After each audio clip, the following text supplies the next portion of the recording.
Not ready institutionally. Emergency management systems are calibrated to probabilistic expectations. Resources are prepositioned based on forecast ranges.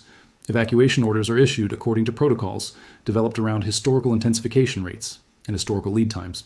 When a storm behaves outside historical parameters, when it intensifies faster than the system anticipated, when the forecast track compresses the warning window from days to hours, the institutional machinery struggles to keep pace. Evacuation orders that should have gone out earlier couldn't go out earlier because the storm hadn't yet revealed what it was becoming. Shelter preparations were sized for the storm on the previous advisory, not the storm on the updated one. Resource preposition decisions were made before the rapid intensification event rewrote the threat picture. None of the people involved made bad decisions with the information they had. The information they had was wrong. And it was wrong because the storm exceeded the model, and the model was calibrated to a baseline that this storm wasn't operating from. The moment it turned is the moment that deserves the most scrutiny. Not the moment landfall occurred, not the moment the eye wall made contact with the first populated area. The moment before. The moment in the data record where the intensification rate bent sharply upward, where the pressure drop accelerated, where the wind speed curve went from gradual to steep. That moment represents the failure point of the entire predictive chain. Every warning, every evacuation order, every resource decision downstream of that moment was built on forecast confidence that the storm itself was in the process of invalidating. And the communities sitting in that downstream window were left holding the gap between what the forecast told them and what the storm actually delivered. That gap is measured in preparation that didn't happen, in reinforcements that weren't made, in evacuations that didn't complete, in people who made decisions based on one storm and experienced a different one. This is the human cost of forecast-busting intensification events. Not just the physical destruction, which is extensive and real and measurable in the immediate aftermath, but the deeper cost, the decisions made on incomplete information, the preparations calibrated to the wrong threat level, the entire chain of human choices that a warning system sets in motion, and that a faster-than-expected storm renders inadequate before the first gust arrives. The recovery will begin when the winds drop. Emergency teams will move in. Damage assessments will be conducted. Federal disaster declarations will be requested. The machinery of response will activate and deliver real assistance and real relief. People are resilient. Communities endure things that seem unsurvivable and find a way through. But recovery after events like this one carries a burden that the headlines miss. It isn't just rebuilding what was destroyed. It's rebuilding while knowing the next event is coming. While the clock is already running on the window between this storm and the one after it. While the budget allocated to recovery is the same budget that should have been allocated to hardening. While the political attention that briefly focuses on these communities in the aftermath of disaster is already drifting toward the next news cycle. While every repair, every patch, every temporary fix becomes the foundation for the next round of damage because there isn't enough time or money or political will to do the work that would actually matter. Building to a standard that accounts for what the climate is now delivering, not what it delivered in the past. What this storm adds to the record is not just a data point about wind speed or central pressure or storm surge height. It adds a case study in the consequences of operating with outdated assumptions. Every aspect of the failure cascade here, the compressed warning lead time, the structural damage that exceeded design specifications, the recovery deficit already in place before the storm arrived, the institutional machinery responding to a previous version of the threat connects back to the same root. The world these systems were built for is not the world they are operating in. The ocean is hotter. The rapid intensification events are more frequent and more extreme. The seasons are longer. The recovery windows are shorter. And the gap between the climate the models were calibrated to and the climate delivering the actual events is widening with every passing year. Closing that gap requires more than better forecasting, though better forecasting helps. More than improved building codes, though updated codes matter. More than additional recovery funding, though funding is essential. It requires a fundamental recalibration of the assumptions embedded in every layer of the system. The storm models, the risk assessments, the infrastructure standards, the insurance frameworks, the institutional protocols, all of them were built around a baseline. The baseline has shifted. Everything downstream of it needs to shift with it, or we will keep arriving at the same moment this community just lived through, watching the radar, watching the numbers change, watching the gap open between what was predicted and what arrived, watching a storm become a monster in the window between the last advisory and the next one, and finding, again, that nobody was ready. The storm will pass. The data will be analyzed. The reports will be written.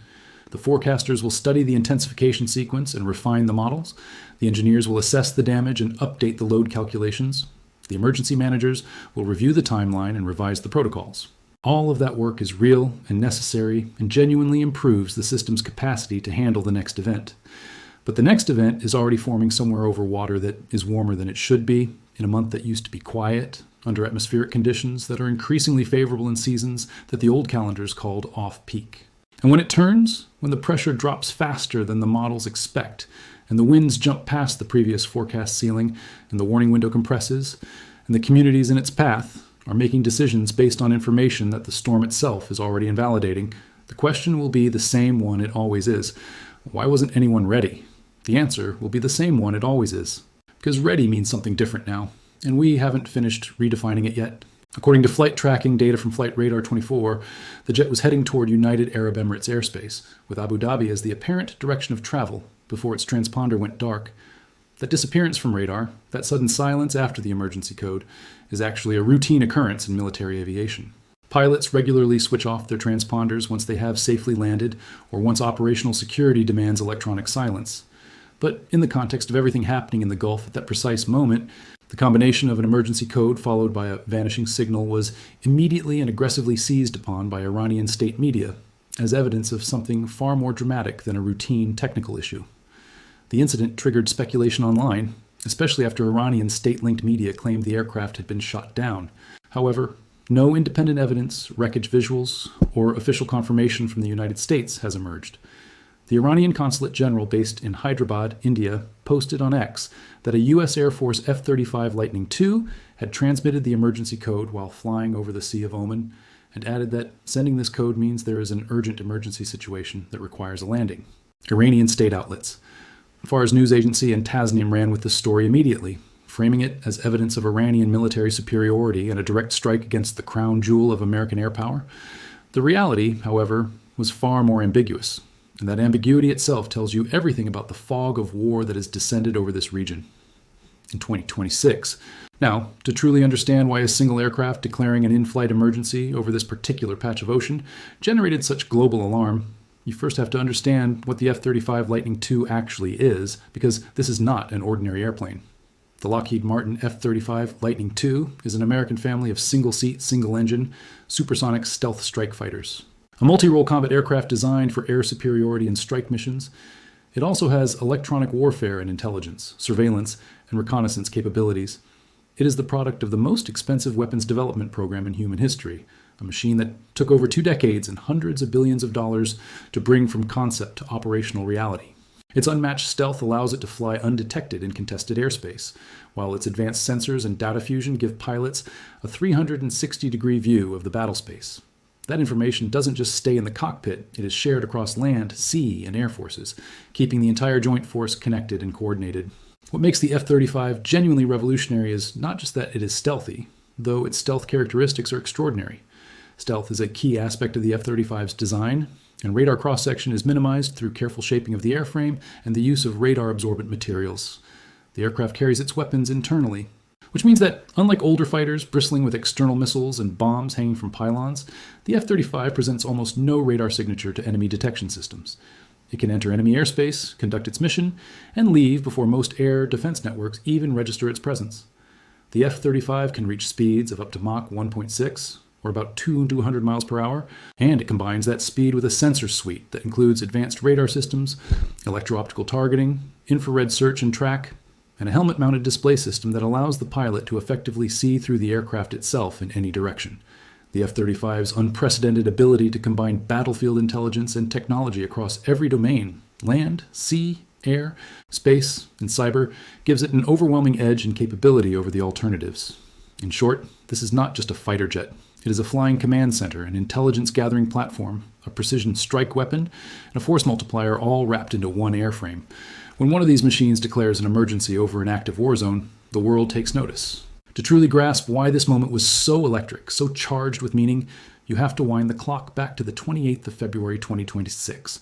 On that date, the United States and Israel initiated coordinated airstrikes on Iran under Operation Epic Fury, targeting military facilities, nuclear sites, and leadership, resulting in the death of Supreme Leader Ali Khamenei.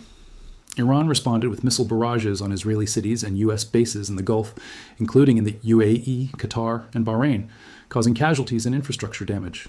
The world had crossed a threshold that many analysts had feared for years. The strike that killed Khamenei was not merely a military operation. It was the decapitation of the ideological and political center of the Islamic Republic of Iran, a figure who had shaped Iranian policy for decades, and whose removal instantly threw the Iranian state into both fury and political crisis.